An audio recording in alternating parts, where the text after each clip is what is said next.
রে কালু, তুই আজ আবারও মাংস চুরি করে গেছিস? আচ্ছা বল তো, তোকে কি আমি খাবার খেতে দেই না? এইসব কি বলছেন বাবু? আমি মাংস চুরি করে খাবো কেন? তুই না খেলে পাতিলের এত সব মাংস কোথায় গেল শুনি? এক পাতিলের মাংস আমি কেমন করে একা খাবো বাবু? ইয়ে তো অসম্ভব বাবু। এখন মাত্র রাত 8টা বাজে, এত তাড়াতাড়ি মাংসের পাতিল খালি হয়ে গেল?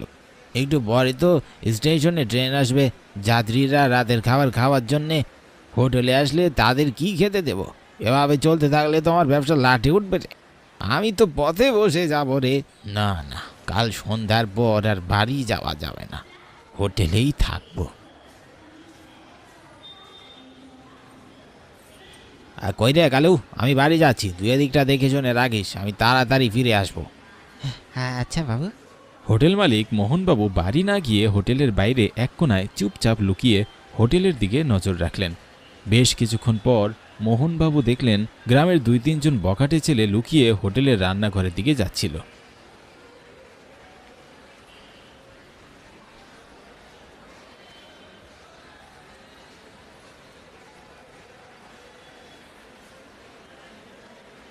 ওরে পাজি বজ্জাত ছেলেবেলে রে তোরা, তোরা তাহলে প্রতিদিন আমার হোটেলের মাংস চুরি করে খাস? তোদের এত বড় সাহস! কালু, এই কালু, এই কোথায় মরলি? মালিকের চিৎকার শুনে কালু দৌড়ে সেখানে আসলো। জি বাবু, জি বাবু বলুন। সব কটাকে বাহিরে নিয়ে গাছের সাথে বেঁধে রাখ, আমি এদের পুলিশে দেবো। হ্যাঁ আচ্ছা বাবু।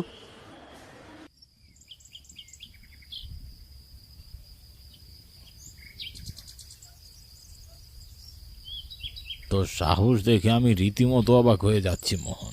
আমার এলাকায় থেকে শেষে কিনা আমার ভাগ্নিকে তুই বেঁধে রেখেছিস? মাফ করবেন মোড়ল মশাই, রোজ রোজ এরা আমার হোটেলে খাবার চুরি করে খায়, আজ আমি ওদের হাতে নাতে ধরেছি। তাই বলে আমায় না জেনে তুই ওদের ধরে বেঁধে রাখবি? শোন, ওর যত টাকার খাবার ওর চুরি করেছে সব হিসাব তুই আমার থেকে নিয়ে নিস, এখন ওদের ছেড়ে দে। হোটেল মালিক কালুর দিকে তাকিয়ে ইশারা করলো আর কালু ছেলেগুলোকে ছেড়ে দিল। ছেলেগুলো মোড়লের সঙ্গে চলে যায়। গভীর রাত, ঘড়ির কাঁটা ঠিক যখন রাত 10টায় গিয়ে থামে তখন সেই চোরগুলো মশাল হাতে নিয়ে হোটেলের সামনে এসে হাজির হয়। চল এবার দেরি না করে তাড়াতাড়ি আগুন ধরিয়ে দিই। মুহূর্তের মধ্যে দাও দাও করে হোটেলে আগুন জ্বলে ওঠে। আগুন, আগুন, বাঁচাও, বাঁচাও কেউ আমাদের! আর্তনাদ শুনে গ্রামবাসীরা ছুটে আসলেও কেউ তাদের বাঁচাতে পারেনি। মুহূর্তের মধ্যে হোটেল মালিক, কর্মচারী এবং হোটেলে থাকা সব কাস্টমার পুড়ে ছাই হয়ে যায়।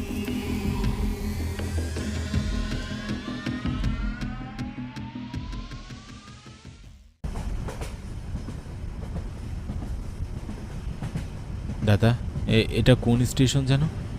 চলুন তুলি ঘাট পেরিয়ে এসেছি দাদা। কি বলছেন আপনি? কই দেখি তো। তাই তো, আপনি তো ঠিকই বলছেন। মালতী, ও মালতী, উঠো, সর্বনাশ হয়ে গেল। কি হয়েছে? আমরা কি বীরভূম চলে এসেছি? আরে না গো, অনেক আগে বীরভূম ছেলে চলে এসেছে। দুজনেই ঘুমিয়েছিলাম, টেরই পাইনি। কি বলছো এসব? এখন কি হবে? দাদা, এখন কি করা যায় একটু বলুন তো। ট্রেনের চেন টান দেবো? না না, চেন টানি কোনো লাভ নেই। আর স্টেশনবিহীন এইসব জায়গা নেমে কী বা করবেন? কোনো তো গাড়িও পাবেন না। আমার মনে হয় সামনে মহেশখালী স্টেশন আছে, আপনি সেখানে নেমে যেতে পারেন।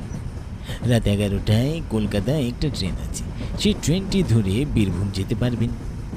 ভালো বুদ্ধি দিয়েছেন দাদা।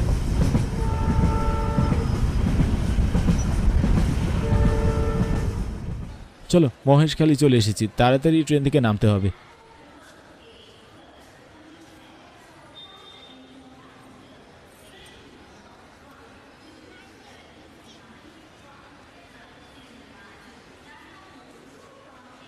সবে মাত্র 8:45, আরও প্রায় 2 ঘন্টারও বেশি আমাদের এখানে থাকতে হবে। কিন্তু এই স্টেশনটা এমন অন্ধকার কেন? আশেপাশে তেমন কাউকে দেখছিও না। রাতে এই স্টেশনে আর ট্রেন আসবে তো? তুমি যে কি বলো না মালতী, ট্রেন আসবে না কেন? মানে স্টেশনটা একেবারে ফাঁকা, তাই একটু ভয় করছে। ভয় পেও না মালতী, সেটি ছোট একটি স্টেশন, আর তার উপর রাত হয়েছে। তুমি তো জানোই 2 বছর আগে আমি মহেশখালীতে চাকরি করতাম, এখানকার সব পথঘাট আমার চেনা জানা। তুমি চিন্তা করো না। অমাবস্যার কালো আধারে পুরী স্টেশন ঢাকা পড়ে আছে, সেই সাথে কনকনে ঠান্ডা বাতাসে ওদের হাত পাও যেন একেবারে বরফ হয়ে যাচ্ছে। লেডিস ওয়েটিং রুমে তালা ঝুলছে, টিকিট কাউন্টার ফাঁকা। দেখে তো মনে হচ্ছে এর যেন কোনো স্টেশন নয়, অনেক পরিত্যক্ত স্থান। মাত্র 2 বছর আগেও তো এই স্টেশনটি রাতের বেলা কতই না জাঁকজমকপূর্ণ ছিল, কিন্তু এই 2 বছরে কতটাই না পরিবর্তন হয়েছে। জানি না কেন এমনটা হয়েছে। আচ্ছা শোনো, আমার বড্ড খিদে পেয়েছে, সেই দুপুরে খেয়েছিলাম। তাহা বেশ, তো চলো আমরা গিয়ে ডিনারটা সেরে নিই। কাছে একটি ভাতের হোটেল আছে, সেখানকার মাংস রান্না বেশ সুস্বাদু। তারা দুজন হোটেলের উদ্দেশ্যে রওনা হলো। পথে হঠাৎ একজন বৃদ্ধ লোক তাদের সামনে এসে দাঁড়ালো। লোকটির পরনে ছিল একটি লাল চাদর। বয়সের ভারে সোজা হয়ে ঠিকমতো দাঁড়াতেও পারছে না। কারা তোমরা? কেন এসেছো এখানে? আমি অপূর্ব, আর ও আমার স্ত্রী মালতী। আমরা কলকাতা থেকে এসেছি, বীরভূম যেতাম, কিন্তু স্টেশন মিস করে মহেশখালীতে এসে পড়েছি। কলকাতা ফেরার ট্রেনের জন্য অপেক্ষা করছি। তা তো বুঝলাম, কিন্তু এ পথে কোথায় যাচ্ছ? ও কাকা, ওই সামনে যে মাংসের হোটেলটা আছে, সেখানে রাতের খাবারটা খেতে যাচ্ছি। মনে হয় তুমি একটা কিছু ভুল করছো বাবা। সামনে কোনো হোটেল ফোটেল নেই। তোমরা স্টেশনে গিয়ে বসে থাকো, কলকাতা যাবার ট্রেন 11টায় আসবে। কথাটি বলে লোকটি চলে গেল। শোনো, আমার মনে হচ্ছে আমাদের ওদিকে না যাওয়াই ভালো। বৃদ্ধ লোকটি তো বলছেন ওদিকে কোনো হোটেল নেই। মালতী, আমি এখানকার সব পথ ঘাট চিনি। বুড়োটা উড়ে এসে জুড়ে বসেছে কোথা থেকে কে জানে। চলো কথা বাড়িও না, আর একটু সামনে এগোলেই দেখতে পাবো।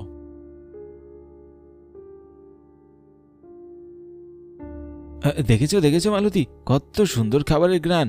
বলেছিলাম না এখানে অনেক সুস্বাদু খাবারের হোটেল আছে। তারা একটু সামনে এগোতেই দেখলো সত্যি সেখানে একটি খাবারের হোটেল আছে। তারা দুজন হোটেলের ভেতরে প্রবেশ করলো। এই কালু সাহেব, আর বৌদি কি খেতে চাই দে? বাস কি দেবো বলুন? বাস কি খাবেন? 2 প্লেট খাসির মাংস দাও। এখনই দিচ্ছি।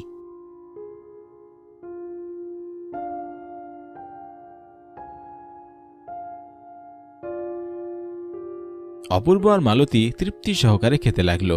তারা সবাই খাবার শেষ করেও যেন মনে হলো তাদের পেট একদমই ভরেনি। তারা কিছু বলার আগে কালু আবারও তাদের সামনে এসে 2 প্লেট খাবার রেখে যায়, আর মুহূর্তের মধ্যেই অপূর্ব এবং মালতী আবার সেই প্লেটের খাবারগুলো খেতে থাকে।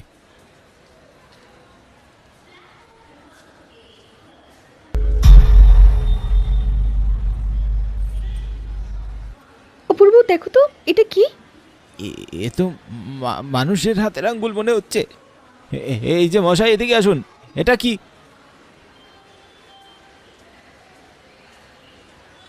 খাবারের মধ্যে এসব কি? আমরা এতক্ষণ কিসের মাংস খাচ্ছিলাম? মোড়লের ভাগ্নিকে ধরে রান্না করেছি সাহেব, এটা হরি হাতের আঙ্গুল। হোটেল মালিকের মুখে এমন রসিকতাপূর্ণ উত্তর শুনে অপূর্ব রেগে গেল আর বলল, এ কেমন রসিকতা মশাই? খাবার নিয়ে কেউ এ ধরনের রসিকতা করে? এত কিছু আপনাদের জানার দরকার কি? কি খাচ্ছেন খান না। হোটেল মালিকের কথা শুনে ওরা প্রচণ্ড চমকে যায়। পরক্ষণেই ওরা লক্ষ্য করল কালুর পা দুটো মাটি থেকে কিছুটা উপরে। অপূর্বর চিৎকারে পুরো হোটেল কেঁপে উঠল।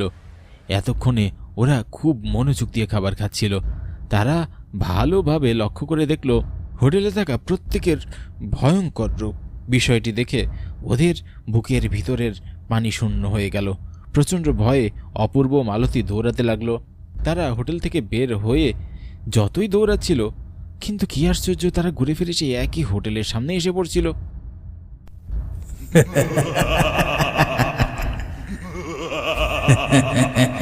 যখন আমরা বাঁচার জন্য চিৎকার করে আকুতি বিরতি করেছিলাম, তখন তো আমাদের বাঁচাতে কেউ আসেনি। আরে এখন মজার খাবার খেতে এসেছি। প্রচণ্ড ভয়ে তাদের বুকের ভিতরটা ধুকধুক করছে, নিঃশ্বাস বন্ধ হয়ে যাচ্ছে। তারা চোখে ঝাপসা দেখতে লাগলো। তারপর তাদের আর কিছুই মনে নেই। জ্ঞান ফিরে আসার পর অপূর্ব দেখল ওরা একটা পোড়া হোটেলে পড়ে আছে, আর তাদের ঘিরে ধরে আছে অনেক মানুষ। তারা লক্ষ্য করল জলের গ্লাস হাতে নিয়ে দাঁড়িয়ে আছে সেই বৃদ্ধ লোকটি, যে কিনা গতকাল রাতে তাদেরকে হোটেলে যেতে বারণ করেছিল। আমি বারণ করার পরও তোমরা কেন ওখানে গেলে? আমি সময় মতো না এলে আজ তোমাদের কি যে হতো। চাচা, আমি তো জানতাম এখানে একটা হোটেল ছিল, তাহলে হঠাৎ এমন কেন হলো? এই হোটেলটা আমার ছেলের ছিল, কিন্তু মোরলের পাঁচি ভাগ্নে তার বন্ধুদের নিয়ে প্রতিদিন হোটেলের মাংস চুরি করে খেত। 1 বছর আগে একদিন আমার ছেলে ওদের হাতে নাতে ধরে রেখেছিল, কিন্তু ক্ষমতার দাপটে মোরল এসে ওদের ছাড়িয়ে নেয়। আর সেদিন রাতে মোরলের ভাগ্নে তার বন্ধু বান্ধব দিয়ে হোটেলে আগুন জ্বালিয়ে দেয়। সেই ভয়াবহ আগুনে আমার ছেলে সহ হোটেলে থাকা প্রত্যেকে পুড়ে ছাই হয়ে যায় বাবা। তারপর থেকে প্রায় প্রতিদিন রাত 8টা থেকে রাত 10টায় এই পুরা হোটেলটা আগের মতো জাঁকজমকপূর্ণ হয়ে ওঠে।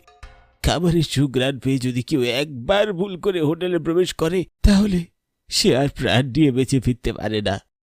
কাল রাতে আমার সন্দেহ হয়েছিল তোমরা হয়তো সেই হোটেলেই যাবে, আমার কথা রাখবে না। তাই তোমাদের পিছু করতে করতে হোটেলে এসে দেখি তোমরা দুজন অজ্ঞান হয়ে পড়ে আছো। আমাকে দেখে আমার ছেলে আর কিছু করেনি, সে তোমাদের ছেড়ে দিয়েছে। সে রাত থেকে তোমাদের জন্য অপেক্ষা করছি কখন তোমাদের জ্ঞান ফিরবে। এই সকাল সকাল তোমাদের জ্ঞান ফেরার সময় হলো। সকালে তারা কলকাতার ট্রেনে উঠে বীরভূম দিয়ে পৌঁছালেন। তাদের জীবনের এই ভয়ঙ্কর মুহূর্ত চিরকালের জন্য স্মরণ হয়ে থাকবে।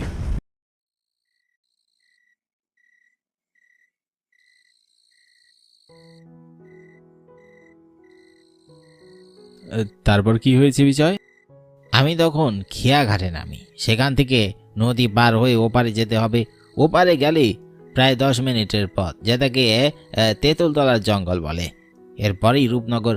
আমি যখন খেয়াঘাটে এলাম, রাত তখন 2টো বাজে। কোনো মাঝি ছিল না। হঠাৎ করে দেখতে পেলাম একজন মাঝি এসে আমাকে নৌকাতে চড়তে বলল। ভূত ছিল নিশ্চয়ই। দূর বেটা, কিন্তু কাহিনী শোন। আমি নৌকাতে উঠে বসলাম, আমাকে ওই পারে নামিয়ে দিল। নৌকাতে প্রায় 20 মিনিট বসেছিলাম, কিন্তু অদ্ভুত ব্যাপার, মাঝি একটাও কথা বলল না। যাক, আমি নৌকা থেকে নেমে যাওয়ার পর মাঝি আমাকে বলল ওখান দিয়ে সাবধানে যেতে। তেঁতুল তলার জঙ্গল নাকি ভালো না, কিন্তু আমি বিশ্বাসই করিনি। তারপর কি হলো? তারপর আমি তেঁতুলের জঙ্গলের দিকে গেলাম। আমার কেমন যেন ভয় করতে লাগলো। কিছুক্ষণ এগোনোর পর হঠাৎ করে দেখতে পেলাম তেঁতুল তলার জঙ্গলে একটা গাছের নিচে একটা মেয়ে দাঁড়িয়ে আছে। মেয়ে বলিস কি রে? অত রাতে ওখানে মেয়ে কি করবে? হ্যাঁ, আমিও তো অবাক হই, মেয়ে এলো কোত্থেকে? মেয়েটাকে দেখে কেমন অদ্ভুত লাগছিল। সে নতুন বউয়ের কাপড় পরা। মেয়েটা আমাকে বলল সে নাকি আমাকে এগিয়ে দেবে, এই জায়গাটা নাকি ভালো নয়। ফালতু কথা, অত রাতে কোনো মেয়ে কি সেজে দাঁড়িয়ে থাকবে নাকি ওখানে? আর কেন দাঁড়াবে? অযথাই বানোয়াট গল্প বলছিস। না বীর, একদম না। আমি এসব কথা ভাবছিলাম তোর মতো, কিন্তু আমি তাকে জিজ্ঞাসা করলাম আপনি এত রাতে এখানে? সে কোনো জবাব দিল না। দুজনে হাঁটতে থাকি। হঠাৎ করে মেয়েটা একটা অশরীরীতে রূপান্তরিত হলো। মেয়েটার চেহারা দেখে আমি ভয় পেয়ে যাই। তারপর হঠাৎ দেখি মেয়েটা আমাকে মারতে চলে আসে। আর দূরে দাঁড়িয়ে সেই মাঝিটা চিৎকার করে হাসছিল, বলছিল তাড়াতাড়ি বাড়তে। তার মানে ওই মাঝিটা আর মেয়েটা দুইজনই ভূত? দেখলি, আমি আগেই বলেছিলাম। আরে দূর, এসব ভূত টুত কিছুই হয় না, এগুলো সব মিথ্যে কথা। মিথ্যে নয়, সেদিনের পর থেকে আমি অনেক অসুস্থ ছিলাম। ভগবানের কৃপায় সে যাত্রায় আমি বেঁচে গেছি। তারপর থেকে কোনোদিন আমি রাত করে আর গ্রামে যাইনি। রাতগুলি গ্রামে গেলে তোকে মেরে ফেলবে, খেয়ে ফেলবে, এই তো। সত্যি বিশ্বাস করছিস না তুই আবির? এগুলো সত্যি। আর ওই তেঁতুল তলার জঙ্গলটা আসলেই অনেক ভয়ঙ্কর জায়গা। ওখানে আসলেই অনেক আজেবাজে কিছু আছে। গ্রামের অনেকের সাথে এগুলো ঘটেছে। আরে ধুর, এসব কিছুই নয়। তুই বিশ্বাস করিস না, ঠিক আছে, তাহলে একদিন রাত করে তুই ওখানে গিয়ে দেখা। তোর যদি এতই সাহস থাকে, যদি বিজয়ের কথা সত্যি হয় তাহলে তুই ওকে 5,000 টাকা দিবি। আর যদি তোর কথা সত্যি হয় তাহলে ও তোকে 5,000 টাকা দিবে। হবে নাকি বাজি? হ্যাঁ, গেলাম। ওকে, ফাইন, আমি রাজি। আমি রওনা দেব। আর কাল সকালে ফেরত এসে তোদেরকে দেখিয়ে দেব যে আমি বেঁচে ফিরেছি। 5,000 টাকা রেডি রাখিস। আবির, ভেবে নে, আবারও বলছি। আমাকে তুই ভীতু পেয়েছিস নাকি? আমি তো একবারই বললাম এসব আমি বিশ্বাস করি না, যতক্ষণ না নিজের চোখে দেখব। আচ্ছা চল ভাই, আমি রওনা দিচ্ছি। সোজা কিন্তু আঙ্কেল আন্টির কাছে যাবই, আমি বলে দিলাম। হ্যাঁ, কোনো সমস্যা নেই, বাবা মাকে আমার কথা বললেই হবে। ওকে, ঠিক আছে। এতক্ষণ ভার্সিটির হোস্টেলের মাঠে বসে বিজয়, আবির আর অর্জুন গল্প করছিল। ওরা তিনজনই এই হোস্টেলের ছাত্র। বিজয় ওদেরকে তার সাথে ঘটে যাওয়া রূপনগর গ্রামের তেঁতুলতলার জঙ্গলের ভয়ঙ্কর অভিজ্ঞতা শোনাচ্ছিল, কিন্তু আবির সেটা কিছুতেই বিশ্বাস করছিল না। আর ভূত নেই সেটা প্রমাণ করতে আবিরও তাই রওনা দিল তেঁতুলতলার জঙ্গলের উদ্দেশ্যে।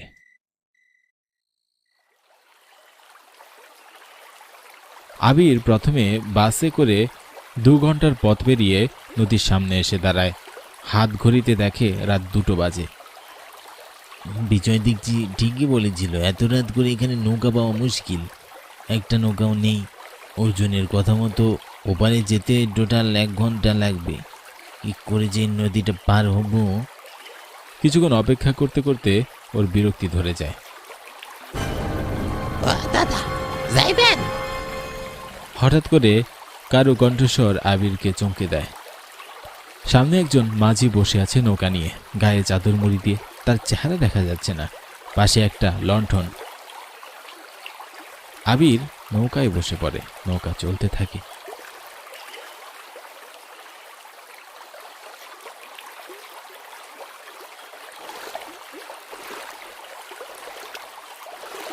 যাক বাবা, বাঁচলাম।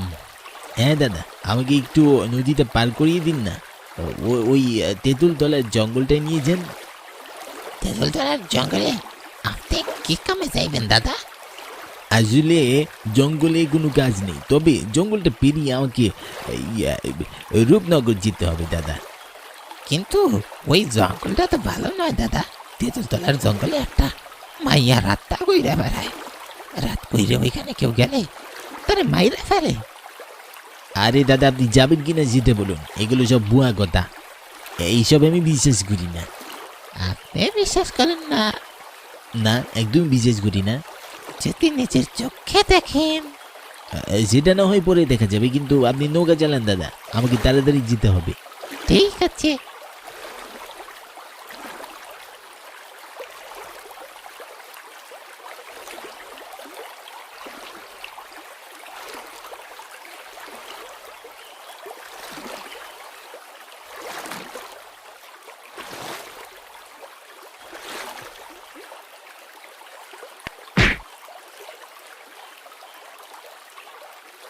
আবির একটু সামনে এগিয়ে যায়।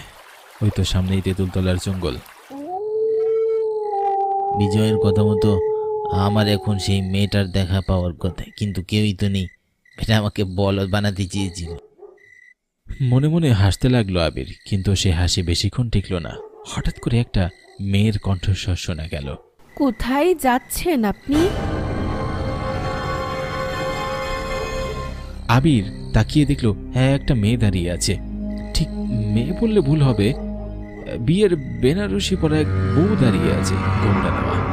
আবির বেশ অবাক হলো। অর্জুনের কথাই তো তাহলে সত্যি। এত রাত করে এখানে মেয়েটা কি করছে? পরক্ষণেই ভাবে হয়তো মেয়েটার বাড়ি এখানে আশেপাশে কোথাও।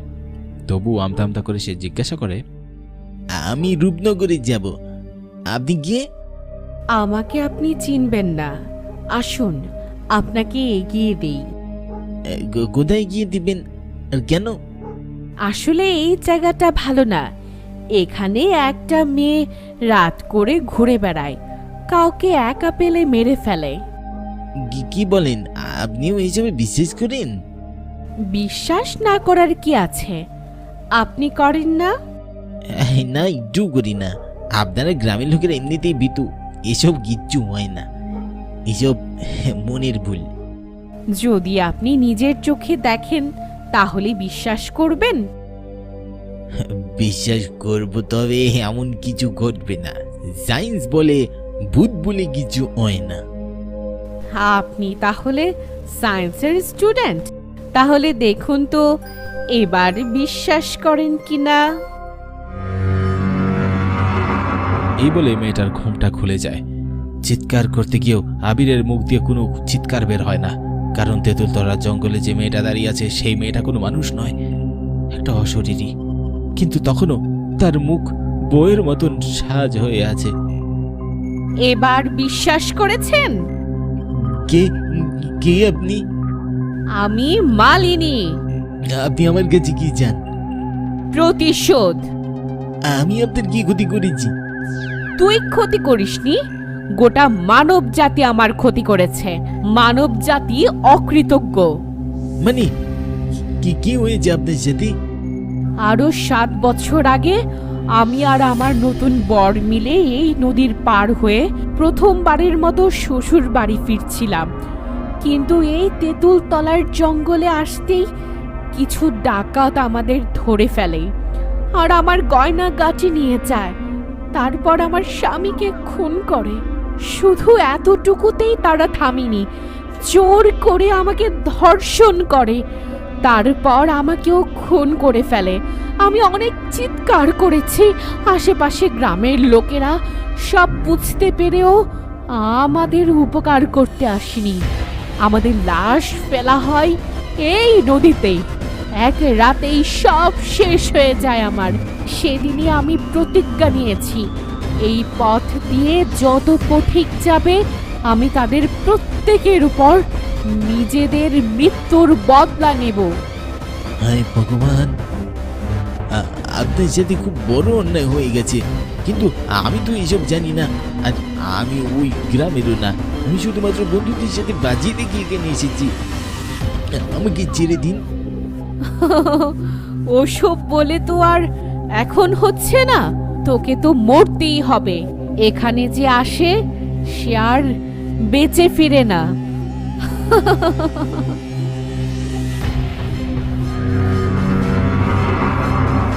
তাড়াতাড়ি করো মা জাননী, সকাল হয়ে আসতেছে, লোকজন চলে আসবে।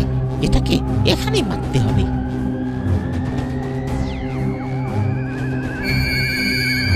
একথা বলতেই পিছন থেকে অনেকের হাসির আওয়াজ শুনতে পাওয়া গেল। বুঝতে বাকি রইল না, এরা মেয়েটার সাথেই সেই নৌকার যাত্রী, সেদিন যারা অপঘাতে মৃত্যুবরণ করেছিল। আবির পালানোর চেষ্টা করলো, কিন্তু তার আগেই মেয়েটা ওকে ধরে ফেলে। মেয়েটা এগিয়ে এসে ওর ঘাড়ের কাছে এসে ওর ঘাড়ে কামড় বসায়। আবির তখনই চিৎকার করে ওঠে, তখনই চারপাশ অন্ধকার হয়ে যায়।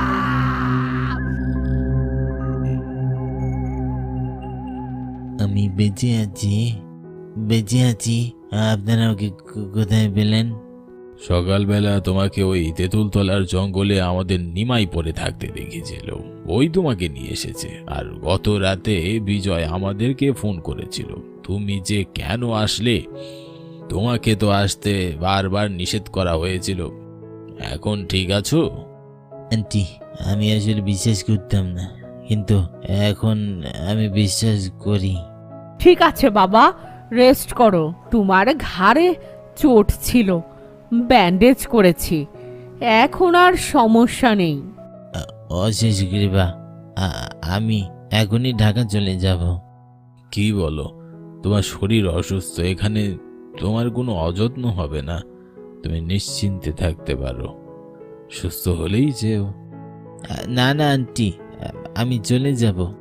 আবিরকে অনেক করে বলেন ওনারা, কিন্তু সেখানে আর এক মুহূর্ত আবির থাকতে চাইল না, থাকার সাহসও নেই।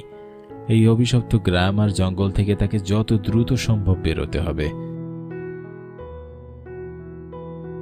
সেদিনই হোস্টেলে ফিরে আসে আবির।